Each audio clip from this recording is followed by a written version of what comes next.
Yeah, firstly, I want to say that I came to my first breaking convention about 2 years ago, and that inspired me to do psychedelic research. And now I'm here giving you this talk about this master's topic that I've been working on for the past years, and I gave it the very catchy title, The Doors of Perceived Simultaneity, the effects of microdosing psilocybin on the perception of asynchronous audiovisual speech. Now, this was part of a larger cognitive task battery that I did together in collaboration with the Psychedelic Society of the Netherlands, the microdosing community in Amsterdam, the University of Amsterdam, and my student association called the Amsterdam Psychedelic Research Association. And together with a group of students, we managed to conduct the very first placebo-controlled within subjects designed to investigate microdosing. Now, what is different about this study is that while most of psychedelic research tends to operate within the constraints of a medical model, this was done more through the engagement with the wider public, and this is something that I would like to talk about in greater depth, about the differences in conducting a medical study as opposed to doing crowd science, which I will explain briefly. So, let's jump in. Already when we started doing this study, it was very weird to see this high engagement that the public has with the topic of microdosing. It's not very often that a master's student is interviewed by Wired magazine to do a report about your study. In case you're wondering why I'm not on this picture, I'm underneath on the ground floor conducting research, and the lighting was off, so I could not make it onto this photo. Oh well. So anyway, what is apparent is that the public interest in this topic is very high, but due to this latest review on microdosing, which was written from a very much medical perspective, it seems that much of the hype has been receded due to the concerns raised by many of the speakers who are presenting at this very conference, such as Kim Kuipers, David Arizzo. Let's see who else is here. David Nutt. And some of the concerns that they raise are mostly concerning whether all these anecdotal reports are being controlled properly, and just the serious lack of placebo controls. Furthermore, another concern that is raised is what is exactly a sub-perceptual dose. I completely agree with the authors that there is a need for a more systematic definition, such as sub-psychedelic, but then again, the meaning of the word psychedelic is not a very pharmacologically precise definition either. Maybe another definition could be microdosing as opposed to mini-dosing, which was suggested by Torsten Pasi. So mainly because when people report the effects of microdosing, it does not appear to be sub-perceptual at all, especially if they're reporting changes in well-being and creativity. And lastly, what is also mentioned at the end of the paper is that the funding sources are definitely like a limiting factor in doing any of these studies, as any type of medical study would heavily depend on private philanthropy, pharma, or governmental funding agencies. Not to mention the legal status makes things difficult. Now, the difference here is that I did this study in Amsterdam, where the vaguely legal status of these substances make it somewhat easier to do research.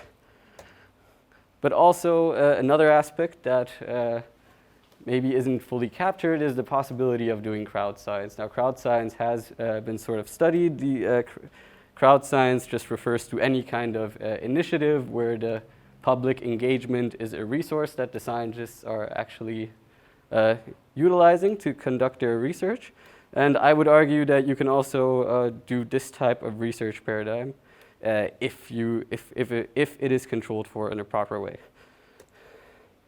In any case, this does not combat the main concern that that the placebo effect definitely is real, whereas the effects of microdosing are somewhat anecdotal at this stage. So let's just unveil the curtain and see whether any of our efforts could entangle these. So how was this study conducted? Basically, the truffles were donated by magictruffles.com, and together with microdosing.nl and the Psychedelic Society of the Netherlands, we managed to organize a microdosing workshop on the premise of a local smart shop in the inner city of Amsterdam, the Kokopelli. Maybe you've been there before. This was mainly organized through my student association, so that I mentioned earlier. So the role of the student association was to coordinate these different parties and organize the microdosing workshop. It was also, of course, done under ethical approval by the University of Amsterdam. What we managed to do through our organization was to create a perfect legal barrier around the university, which means that it was approved by a social psychology department and not by any kind of medical committee, but we were still able to conduct research in a sort of placebo-controlled manner. So sort of trying to emulate a medical model while operating within a strictly observational capacity, even though we administered placebos. Which means that the participants were at their own responsibility to make their own microdoses.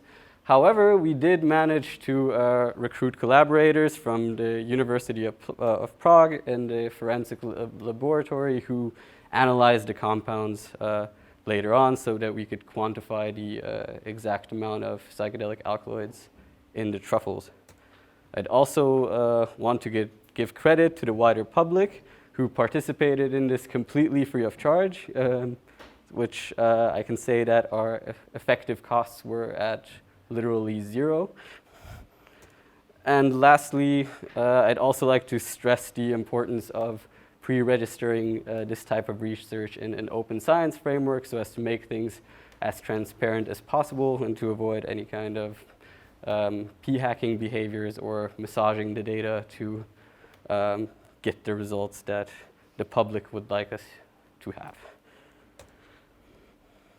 Anyway, I can also say that recruiting people who participate in this kind of open scientific initiative is not particularly challenging. We had around, over 250 interestees, and then we just closed it and said, okay, let's see what we have.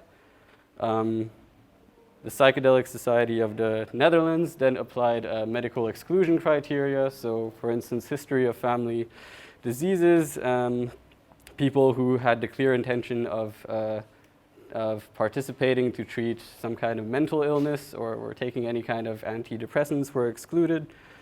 And finally, based on our pre-registered exclusion criteria, so we told in advance on which basis we would then select our final analysis pool, which included taking other drugs or missing data, or if the subjects were very, very tired when they showed up to do the research, we had to exclude them. In the end, we still had 35 clean data points from 18 females, 17 males, pretty decent age distribution, so overall still fairly usable sample. Now moving on to the workshop protocols. Basically, as I mentioned before, because of the precarious legal status of the whole proceedings, the participants would enter the smart shop. They would immediately sign an informed consent form. The exclusion criteria that the PSN had used previously were then verified by members of the university. The ownership of the truffles were immediately transferred to the workshop participants. So thereby the university never actually administered any of this. We just immediately gave the truffles over to the participants who then administered it to themselves. The participants were then verbally instructed on how to create a microdose. They were given opaque capsules, and then they weighed the truffle dry weight with 0.7 grams of dry weight truffles distributed into 2 capsules. So each participant filled overall 14 capsules under supervision of the researchers. So, oopsie. Oh, fuck me. So, overall it was, I would say, a semi-controlled condition where we sort of supervised the people while they made the capsules, but we didn't strictly measure all the capsules that the participants were making. So, there's still some variation as to how precisely they wanted to carry out our instructions. In any case, we told them that at the end, we would take all of their samples. We would redistribute all of them amongst all participants. This is fucking annoying. And then we provided them placebos, which we then mixed into the batch. So this is what I mean by a counterbalanced design. All the participants took part in both conditions, in the placebo condition as well as the microdosing condition. And both the researchers and the participants were blind as to whether they were first microdosing and then doing the placebo. So this is what the timeline looked like. We had the PSN screening, as I mentioned. We had screening by our researchers. And then we conducted the workshop. Afterwards, they did their microdosing protocol for a period of 3 weeks, where they were tested twice on the premise of the university in a controlled setting. And we also administered online questionnaires and online cognitive task batteries. They had a 2-week period in between, and then they switched conditions and continued their microdosing schedule as planned. Also afterwards, as I said before, we analyzed the truffles. So we basically kept one batch with us. We randomly sampled the batch on the start of every single week. We didn't restrict ourselves to psilocybin, because actually there are also other psychedelic alkaloids in truffles, such as psilocin or bateocysteine or norbateocysteine. So we analyzed those. As you can see, there is quite some variance. But the take-home message is that the amount of psychedelic compounds in our batch at least did not decline over the week. So what you can see is that although it has a lot of variance in it, the total amount of psychedelic compounds seem to stay relatively stable over this 2-month period where we conducted our testing. So, but what was the actual aim of our research? So given that there are not many controlled studies on microdosing, it's always a question of how do you invest your time and energy into doing this sort of exploratory analysis. So one starting point is just replicate what is already there. We sought to replicate the study that was recently published by Yanakieva, and I attempted to carry on this line of work, looking at temporal dilations by applying another task, which I will explain in a brief moment. Basically, it's called a phenomena called temporal recalibration. We also sought to do a reproduction of a full-dose psilocybin study by Komater on emotion regulation, which was done by one of my colleagues. We also looked at creativity, divergent and convergent thinking. Again, this was done by one of my colleagues, which I'm not going to get into right now. And finally, we attempted to do something novel as well, which was looking at whether microdosing enhanced people's sense of awe and mystical experience, which I will get to in a moment. Anyway, I want to take a step back from this and sort of give you a theoretical outlook on what motivated me to do the research and how I approached the topic matter of time dilations and how I came to the conclusion of doing this the methods that I will show you in a bit. So, yeah, the effects of microdose LSD on time perception. What they basically did was they administered a temporal reproduction task. This consisted of a blue circle that was shown to the participants for 800 milliseconds, 1,300 milliseconds, so like a whole range of different time spans. And the participants were then instructed to reproduce the exact duration of the blue circle.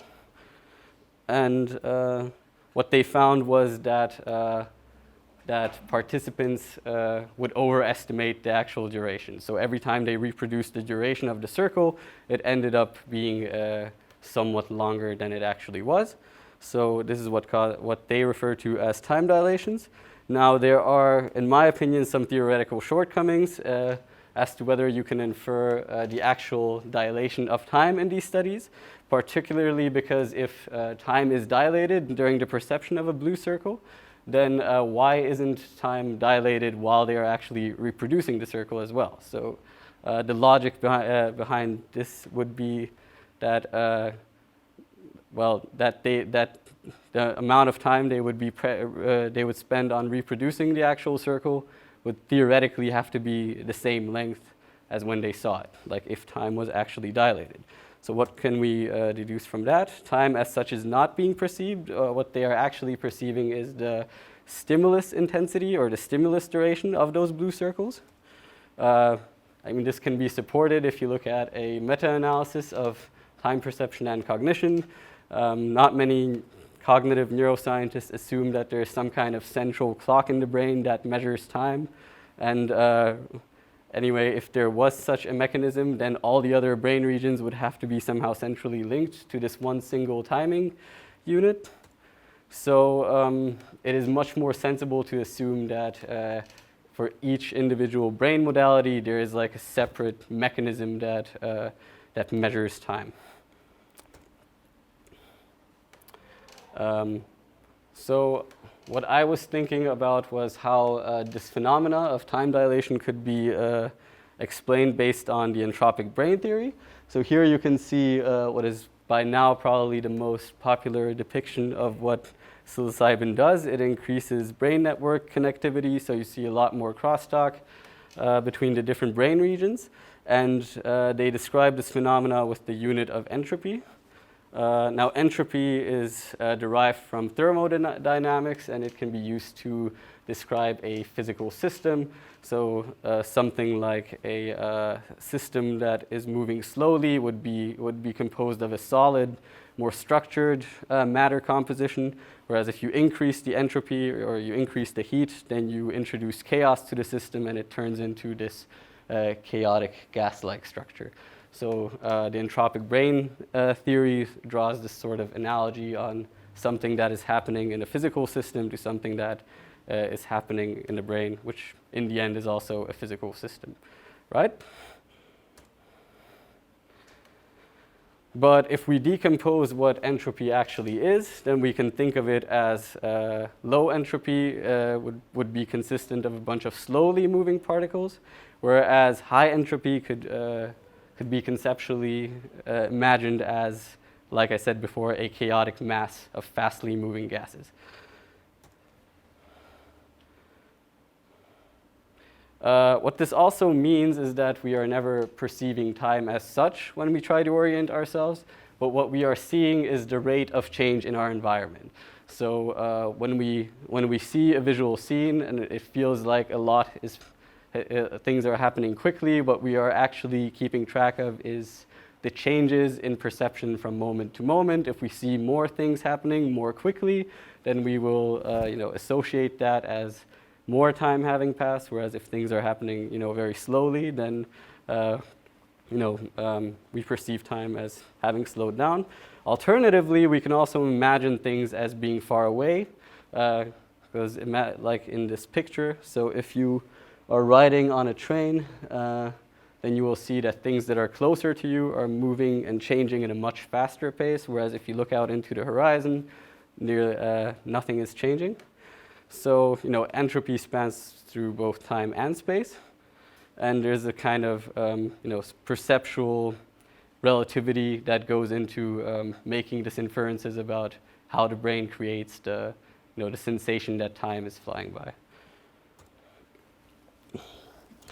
So the prediction I'm trying to derive from this, so the reason I'm telling you all this is to explain why I came to the conclusion that if psychedelics increase entropy, then that would be a sort of theoretical explanation why time dilations occur. So it's not that time as such is is changing, but rather in the same amount of time, we perceive more things to be happening. So we estimate the blue circles as if they were presented longer to us than they actually were, right? Now here is the problem. Reality is usually perceived as if it was a continuous flow of things. You know, objects are usually quite unified in our perception. Even though we move our eyes around, like everything stays the same. So we don't constantly see everything change as we turn our head or as we move our eyes, but rather we maintain this continuous flow of consciousness.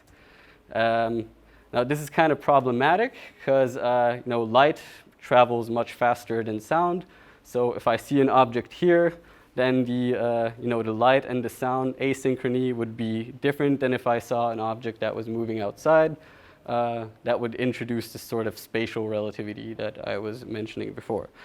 So, you know, our brain constantly adapts to these continuous changes across time and space. These are not factors that usually influence our moment-to-moment consciousness. So I was interested in looking at whether psychedelics would actually influence these mechanisms, whether we would integrate you know, objects into a unified percept differently. Now there is one exception to this. Basically, thunder and lightning are the one exception. That's loud. So that was way off. Anyway, this is, you know, one natural phenomena where the unification of synchronicity sort of fails, and even though we know that it's from the same source, you know, the lightning is just too far away and the audio is just way too slow, so it's no longer, you know, perceived as synchronous. So how do we measure this phenomena? So basically we can capture this phenomena through, let me see, how does this work?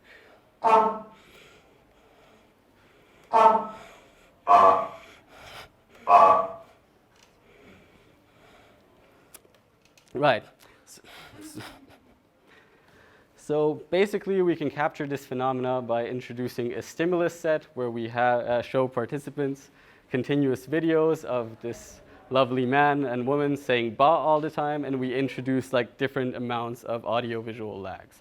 So we create an entire spectrum where the audio precedes the visual stimulus up to minus 400 milliseconds, or exactly the other way around. So we capture a full range of different asynchronies. We show these videos to the participants over 700 times. I can already say it's not a particularly engaging task. But in each trial, the participant basically has to rate whether he perceived this video to be synchronous or not. No, not again, please.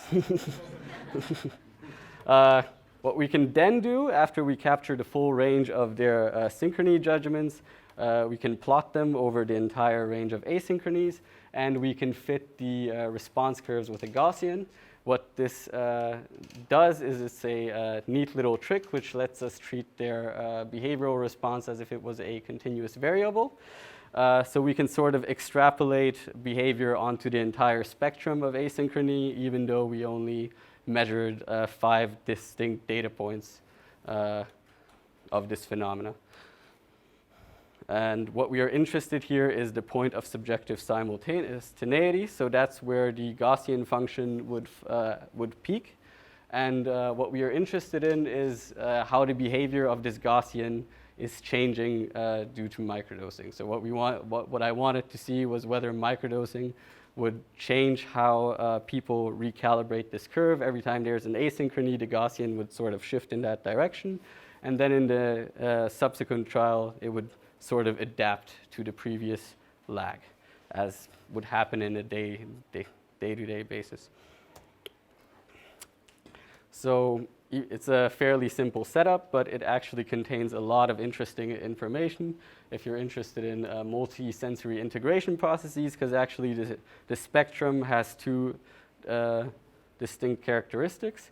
In the one case, audition leads, and in the other one, vision leads. So it's a mistake here, but basically as I said before, this part plots the audio-visual lag, which is lagging 400 milliseconds behind the visual.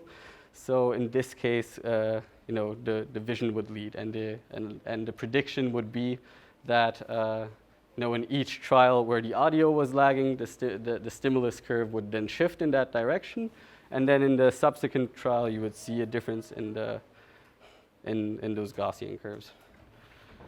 And the basic hypothesis then being that if the entropy is increased due to microdosing, then those differences would actually also be perceived as being further away from each other. So this basically seeks to measure temporal dilation in a different way, not by looking at a single kind of modality, which was vision, but rather how far the participants perceive audio and vision to be away from each other. So if it is longer, then they would also compensate for it much more than if they are not microdosing. So let's go on to the results, or rather the lack of results in case of the temporal reproduction. So we tried to reproduce the original study, which found temporal dilations in the Yanakieva paper, but no effects of time dilations were found.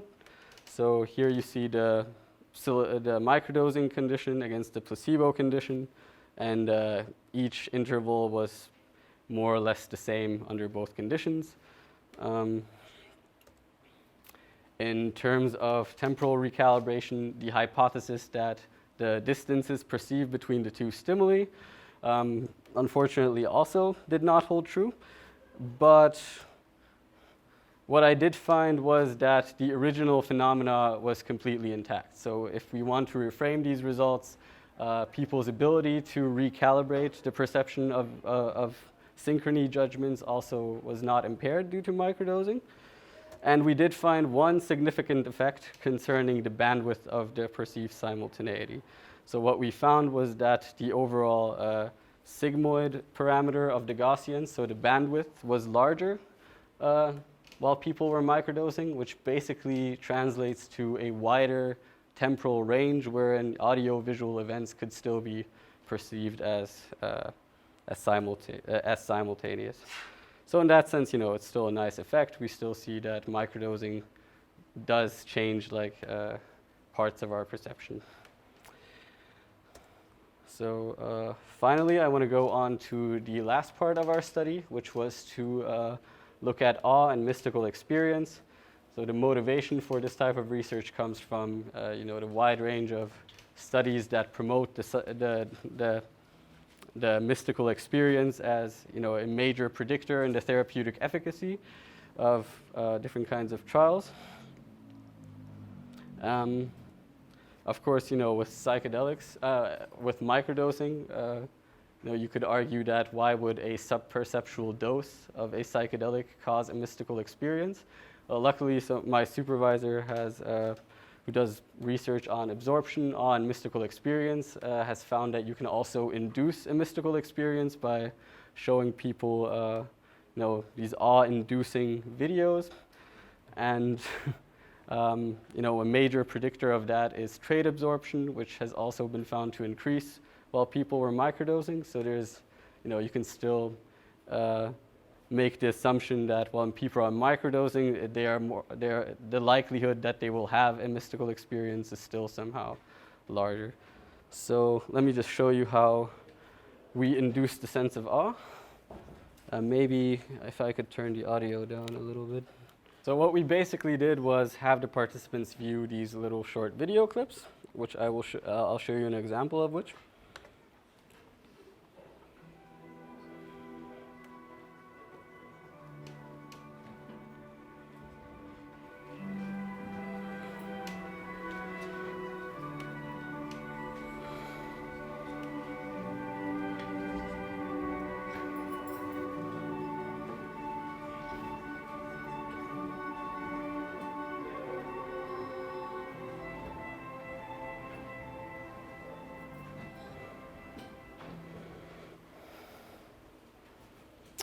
Okay. Everybody's feeling very mystical, I assume.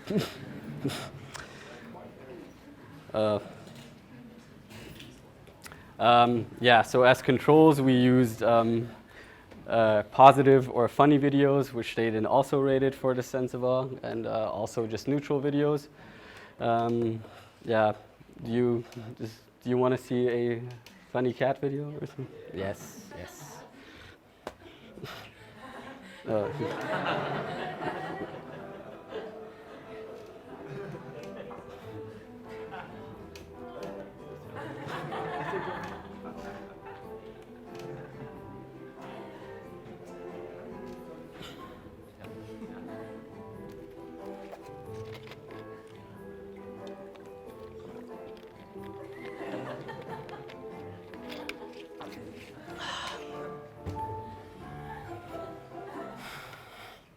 Okay. Not so mystical, I guess. Oopsie. Finally, we had them watch some neutral videos. I can tell you already it's not very spectacular, but let's just watch some tractors.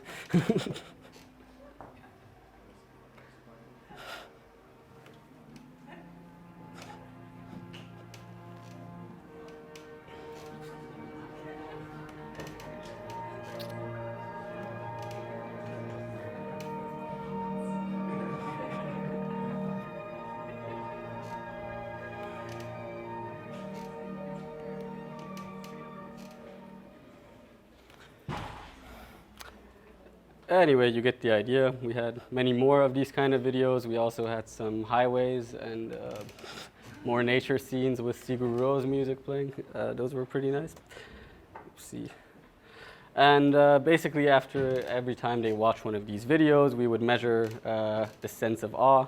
So some of the items are: to what extent did watching the video induce the experience of something beautiful, or the feeling of that ultimately all life is one, inducing feelings of self-transcendence,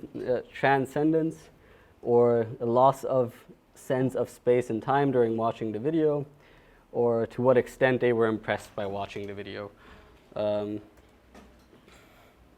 So after looking at some preliminary results, we didn't find that subjects scored significantly higher on the sense of awe. As you can see, they would overall, in the psilocybin condition, people would produce higher ratings in their sense of awe and mystical experience upon watching the awe-inducing videos and the positive videos. However, I'm going to do something that I think is missing from science today, which is I'm going to talk about some negative results. So as you saw before, it may have looked as if the psilocybin condition was causing people to rate a higher sense of awe, but then when we looked at the data in terms of how successful the placebo blinding condition was, we found that people became far better at guessing their actual condition once they had switched from the initial condition to the second condition. So this sort of suggests that people just gradually became more aware of which condition they were in actually. And if we then look at the data, we also found that the sense of awe was definitely more pronounced in the second condition. So as I said before, this is like preliminary data, so I haven't looked at everything in detail, but it raises some questions as to whether people are just reporting that they feel more awe because they have more social expectations on how the researcher expects them to rate all the videos. So results, they seem to be driven by the second session, and further analysis is necessary. So let's wrap this up. What have we learned? Well, we managed to organize an academic study on microdosing independent of any external funding body. Microdosing does not affect temporal adaptation, but it does seem to dilate the bandwidth of perceived simultaneity. There is some evidence for time dilation, but then again, there was also some evidence against time dilation, which just speaks to the fact that science is pretty messy and we need to replicate things very thoroughly.